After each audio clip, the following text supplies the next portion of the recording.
Welcome, LifeBlood. This is George G, and the time is right. Welcome to today's guests, the strong and powerful Rebekah Modrak and Jamie Vander Broek.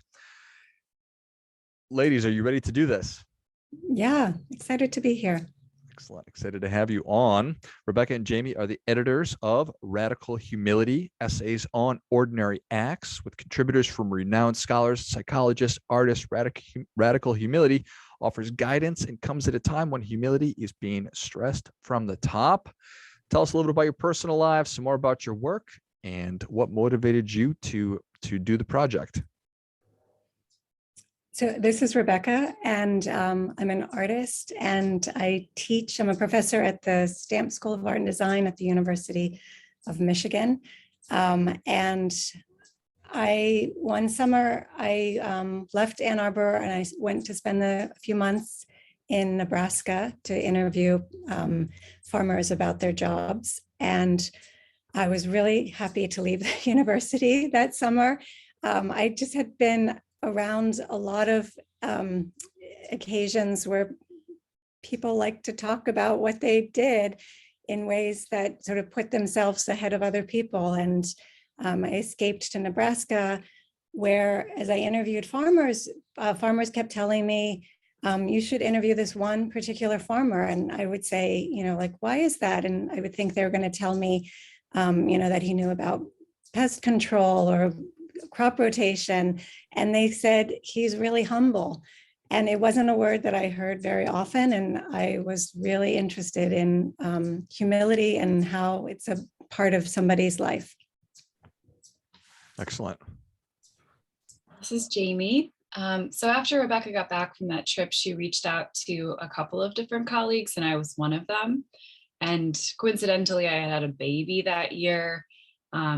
And having my first child had really kind of opened my eyes to the ways that we think about raising humans as a society and how much influence is placed on each person being this like perfect, unique, special thing that deserves absolutely everything it ever could want or desire, like kind of right from the start, which was overwhelming me and freaking me out a little bit, because I was sort of like projecting into the future and thinking, well, if they're all raised like this, how will they have a community together? Or how will they ever learn to take themselves aside if they ever need to, so that someone else can step forward? So as I was sort of grappling with all of that, and not really at the top of my mind, just kind of like, it was kind of bubbling back there, Rebekah approached me about joining a project related to humility. And I realized that I had already been thinking about it, not so much professionally in the way that Rebekah had been, but more personally. And so then we began trying to assemble a group of people to think about it together. And it was really important to us at the start that that group of people be a diverse group of people and that they come from lots of different backgrounds. Our intention was not to assemble a bunch of people just from universities. So that was really important at the start. Awesome. Well, that certainly does make sense. So you need to talk to this person. Why? Not because they're the best farmer or they have the best methods, because they're humble. And after talking to that person, did you walk away with what was sort of the vibe or your feeling? Well, interestingly, I never got to like the Holy Grail of that one person that a few people mentioned to me, but I saw this trait in so many aspects of my life in Nebraska and how people interacted with each other. For example, a farmer who had a lavender farm, where the crop was destroyed by hail one winter, and she had to replant the whole crop, and then it was destroyed by something else. And every farmer had a story like that of facing failure on a daily basis, and just like moving on, accepting it and finding the best way to adapt. But I also saw it when I went to town barbecues or pancake breakfasts. The people that I sat with never talked about who they were. They would talk about their children. They talk about cycling or the weather or pets and their lives, or they would ask us questions about where we were from. And then when they would leave the room, the person next to us would say, by the way, that was the town mayor, or by the way, that was our state senator one time that happened. And so, it was really a part of life there. And then we flip that, and potentially the opposite side of the coin is it appropriate to say that, well, like the self-esteem movement that we got into, and I don't know when that started, but telling everybody that we are, special, we are uniquely special, and that's how we're raised, is that almost the opposite, or am I looking at the wrong way? Well, I think one thing we learned when we investigated humility is, I always thought like humility's opposite is arrogance. But like in talking to all these different people with many different perspectives and backgrounds and trainings about humility, it's not one thing. And so there isn't one opposite to it. So absolutely, that is especially the story that I told, I think that that's a big counterpart to it, that this like self-esteem for sure versus sort of like smallness or being a part of a big community. But there's actually research that shows that even in more collectivist societies, humility is not always like a number one value, because people still feel like pride at being like the most sacrificial to the community or things like that. But I think that one of the most interesting things was just like the variety and the diversity of definitions of humility, of places where it shows up in people's lives, and the sheer difference in the stories that we heard from people, like from doctors' offices to lawyers to people in restaurants. It shows up in lots of places. One of the psychologists that we spoke with, this question came up of, well, isn't it okay to feel good about something that I've done and to, be proud of it or excited about it? And she made a distinction between, being proud of an action, or for example, like you might be proud of the podcast and proud of the conversations and the information you're sharing. And that's really different than being proud of like George, like that it's all about you, George, and it's all like said in the singular I. So focusing more on what comes from an action that's really positive, rather than the big glowing me that's in the center of it. That makes sense. So in a perfect world, should there be such a thing, people would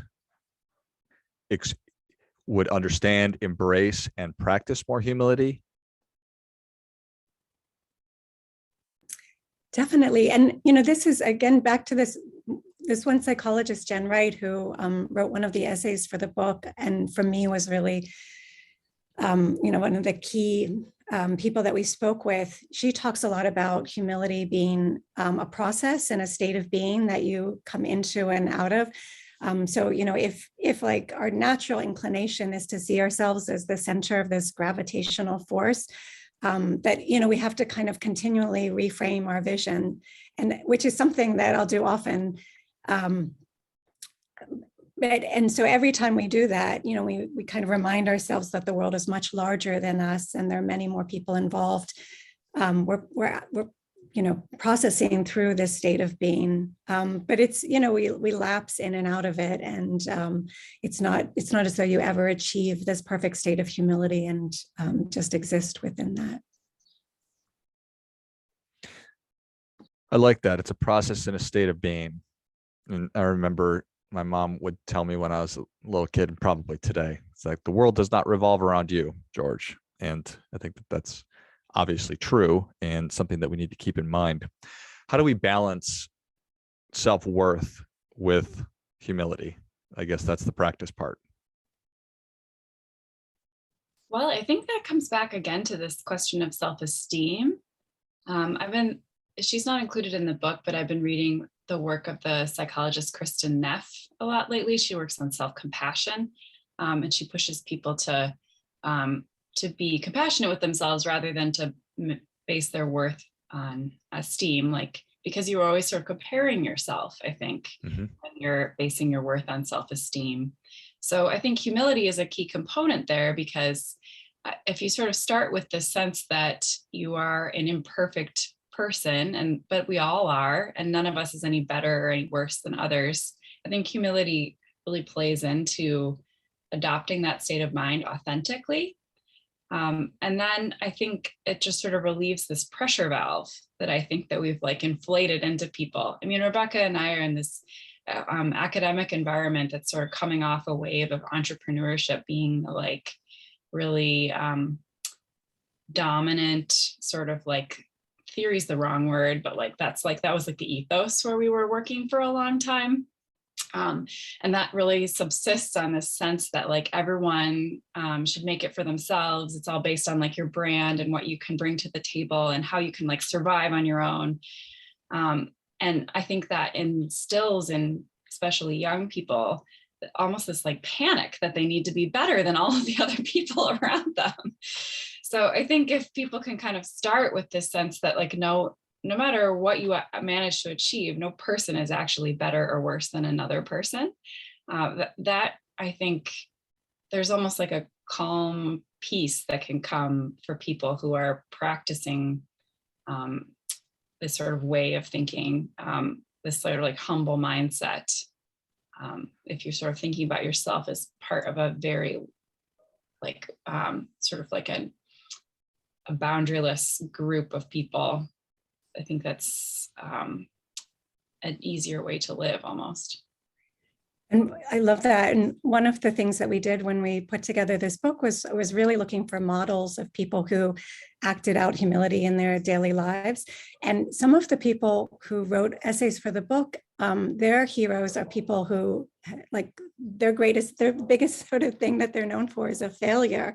And I love that. I think about all the time with my kids, like, teaching them that the people that we should value are the people who failed, and we should value them for failing. Like as an example of that, and this is sort of redefining failure in a sense also.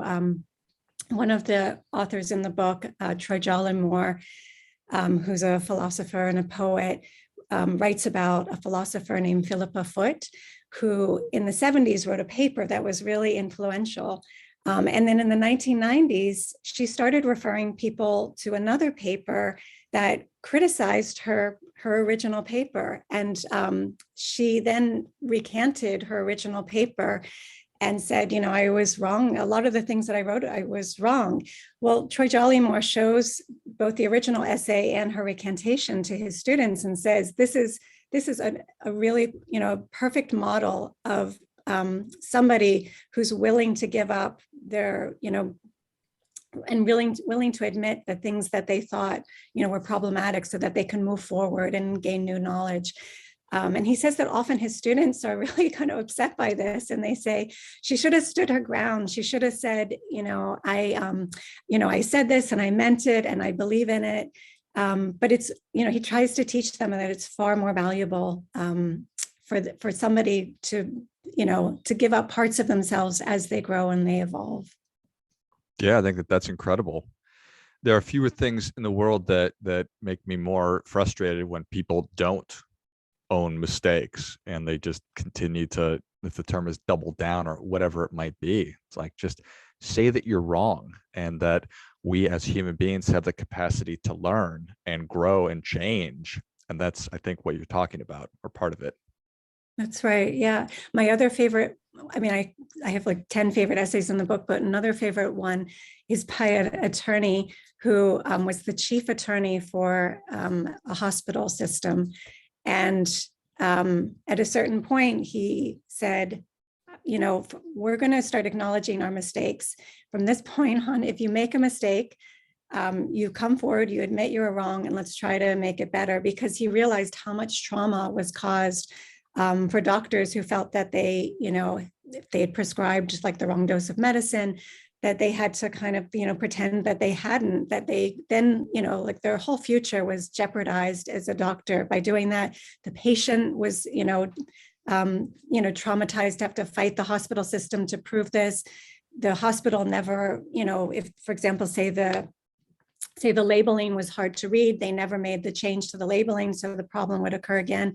And his essay is about, what it was like for him to go through this process within this medical system. I think I read that essay like every other month, just to kind of like remind myself that there was this person, in this position of power, who, instead of like seeing power as something where you control knowledge or information, instead using it as a way to encourage people to fess up and claim mistakes. That's a really powerful essay. If you like just cherry pick one essay out of the book, I think that's one of the ones I would think of to suggest. I was just for the first time with colleagues who are other art librarians in Chicago, and more than one of them came up to me to say that they read that essay and cried on the subway. So like definitely, I think humility can be just this like very powerful, it unlocks, I think, what brings us together as people instead of what sort of is keeping us apart. And I think that's almost like medicine that we need in our society right now. I think that that's a great way to put it. And it strikes me that if it's going to be possible to do what you're talking about, what we're talking about, that we need to extend grace when somebody does make a mistake and not cancel them or fire them or shame them or whatever. Yeah, that's an interesting point. I think I think that a lot of, when we think about humility, we think about what we can do as ourselves, and that's fair enough. Like that's what we can control. But it is also like extending grace to other people, and to like kind of giving people space to mess up. And, recognizing that like if you are around children at any point, it is really hard to say that you're wrong. It's hard for them to learn to say they're wrong, and it's hard to say you're wrong to them, even to like a child. So like imagining saying you're wrong if you are in a position of power, that's not an easy thing to do. So I think also recognizing, I don't know what we need to do to encourage it to happen more. I mean, Rebekah and I have talked a lot about what needs to happen at, the institution that we work in. And I'm sure that you observe people who need to apologize also, or say that they've done things that are wrong, but it's hard. I found that I wish that I could point to people right now that are famous or that have come out and said, hey, this I made a mistake. And because I know that when I do that over the course of my life, that's when real connections are made, especially when I have been in a position of leadership and I admit to the people that I'm working with or leading that I screwed up, and I own that. And because we are all fallible and we all do make mistakes, that just tightens the bond and really increases trust.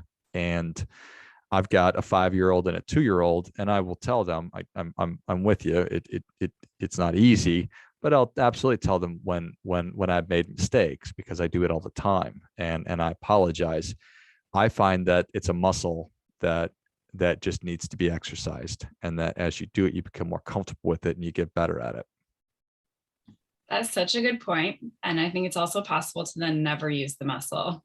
And so like you get to a point where like, it's just like painful in this like excruciating way to admit it. And I think that too many people in powerful positions have not practiced it. And so like their first time having to practice it would be a really, really high stakes situation. Mm-hmm.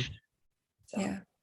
And I think the psychologists and philosophers that we spoke with said that the more you apologize to your children, like apologizing to them kind of on a daily basis, which I tend to do. I also like, because it's so easy. I mean, little things like, right, like I forgot to put the like carrots in your lunch. Like, I'm sorry. It's so easy to say that. And I remember these studies that, they shared with us where if you do apologize and your children see like how easily I'm sorry comes from your lips, then they grow up to be people who, don't have sort of like weird fetishes about being perfect and are willing to say they're sorry to other people and become really good leaders and really good, people to work with and, better communicate with their own family. So it's hard. I say I'm sorry to my children every day. And right now, my son, if he needs to say he's sorry, it's so hard for him still, even with me doing that. It's just like painful for him to say it. And I'm trying to help him where, it just like comes out easily, but he needs like a good 3 hours for something to kind of settle in with him and process it before it's ready to come out the other side as a sorry. So we'll see. Yeah, just because I say sorry to my kids doesn't mean that they're good at saying it back. So I totally get it. They are tiny humans, and it is a lot. I just had the opportunity to talk with a therapist, and she was telling me how young people are suffering so immensely with mental health challenges, and one of the things is struggling with perfection. And so I think that the more that your work and the more conversations and the more parents can talk to their kids about how we're imperfect and we make mistakes, and it's just part of the human experience, that's probably how, in fact, I know that's how we're going to start making these changes, just one at a time. Yeah, I think, for me, like these essays, I wish this book was in high school curriculum because, there's another essay in the book by Mickey Duche, who I don't know if you watched this series on Netflix called Losers. It's a series where maybe there were like 5 to 8 episodes, and each one was about a different athlete who had, totally failed, like I think it was like a golfer who, like wasn't expected to do well, did really well, reached the like top game, and then just bombed that game, and had to live not only with that failure, but with being known for like a huge failure. And Mickey describes like in each of these cases, like what that failure enabled in their life that then we don't go on, we didn't have access to see, but was really kind of pivotal in like a life-changing moment for them, where they learned other things that they loved and other ways they had of connecting with the world or contributing to the world. So I think for me, like, a lovely thing about this book is that it does provide, especially, growing curious people about the world, a way of being in the world that's, not just about perfection. Well said. Jamie, any additional thoughts? Yeah, I guess I come back to like this sense of the power of being ordinary. I think to me, that's what my biggest takeaway from working on this project. I think like that working on this project really transformed the way that I communicate and interact, especially with coworkers and friends. And an essential aspect of it is just embracing ordinariness instead of perfection or instead of special or uniqueness. So I think that's something that's a very important lesson, I guess, from the book for people to take home. Love it. Rebekah? Is this where I give a suggestion of like? For sure. Yeah. Yeah. My jumping. We ran running a little bit long, but yeah, give us give us that difference making tip for sure. All right.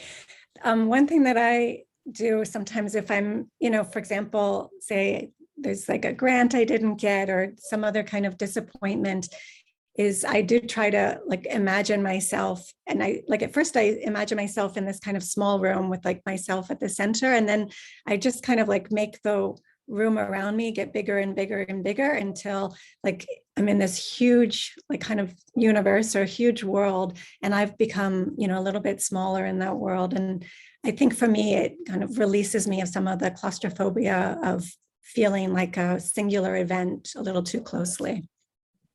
Love it. Jamie, you have a difference making tip? yeah, I think it's just what Rebekah just said, like, be small, be ordinary. It's okay. Well, Change your life. I mean it. I think that those are great. That definitely gets it. Come on. Rebekah and Jamie, thank you so much for coming on. Where can people learn more about you, and how can they get a copy of Radical Humility, Essays on Ordinary Acts? The book's published by Belt Publishing, and you can get it at the Belt website. Okay. And if they wanted to learn more about the two of you, where can they find you? I'm RebekahModrak.com. And I'm Jamie Vander Broek, and you can find me, I guess, mostly where I work. So I'm a librarian at the University of Michigan. Excellent. Well, if you enjoyed this as much as I did, show Rebekah and Jamie your appreciation and share today's show with a friend who also appreciates good ideas. Pick up a copy of Essays on Ordinary Acts, Radical Humility, Essays on Ordinary Acts, and it was Belt Publishing. At Belt Publishing, I'll list all that and where you can find more in the notes of the show. Thanks again, Rebekah and Jamie. Thank you. And until next time, keep fighting the good fight, as we are all in this together.